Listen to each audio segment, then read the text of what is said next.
Muchas gracias, señora presidenta. Mis compañeros previamente han abundado en la cuestión catalana, yo creo que con enorme acierto, y a mí me gustaría aprovechar esta parte de mi intervención para señalar algo que a mí me ha alarmado de la intervención del presidente del Gobierno, y es su visión de los asuntos europeos con un sesgo fundamentalmente burocrático, es decir, sin ir a la profundidad de las cuestiones.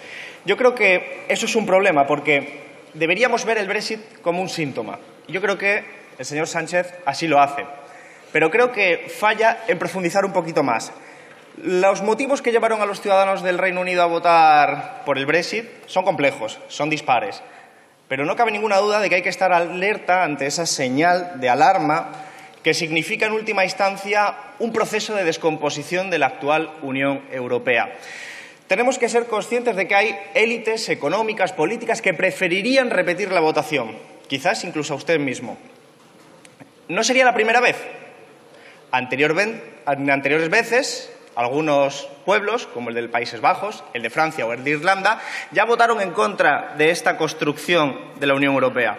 Y se repitieron las votaciones o se maniobró para ignorar esa decisión, ignorando, por lo tanto, las primeras señales de alarma que ya salían a través de los procedimientos democráticos. Esta vez parece que esa vía no va a ser posible. Esta vez parece que hay que escuchar.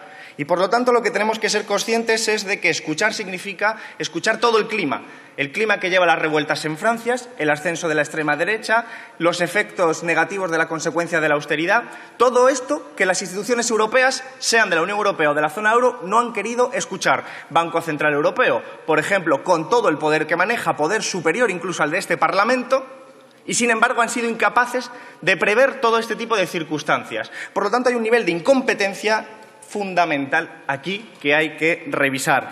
Y claro, yo creo que esta Unión Europea ha dejado claro que no es la Unión Europea del pacto social, ni la Unión Europea que hubieran deseado incluso los partidos socialdemócratas desde los años de posguerra, que contribuyeron a construir a esa idea del pacto social.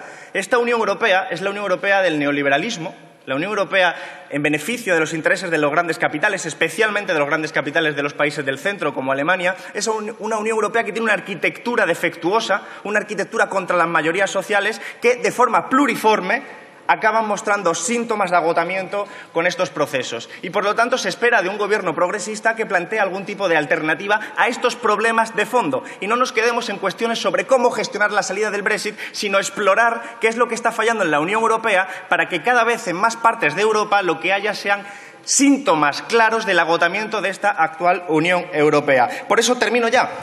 La idea es muy sencilla. El europeísmo, otra visión de Europa, se construye con otros valores y principios, y esta actual Unión Europea muestra síntomas de agotamiento que deberían llevar a una reflexión por los gobiernos progresistas, y usted está en la oportunidad de hacer eso. Ha visto lo que pasa en Italia, ha visto lo que ha dicho el compañero Pablo Iglesias sobre Macron, que va a ir al 3,5% el déficit. ¿Por qué el Gobierno de España no aprovecha para cuestionar los fundamentos neoliberales de la Unión Europea? Porque son fundamentos que van contra las familias trabajadoras y las clases trabajadoras de toda parte de Europa. Si no lo hacemos ya, luego no podemos llorar sobre los efectos dramáticos políticos que tienen lugar en el resto de Europa. Por lo tanto, nosotros defendemos una Unión Europea distinta, una Europa distinta, y hace falta una alternativa también por parte de este Gobierno. Gracias.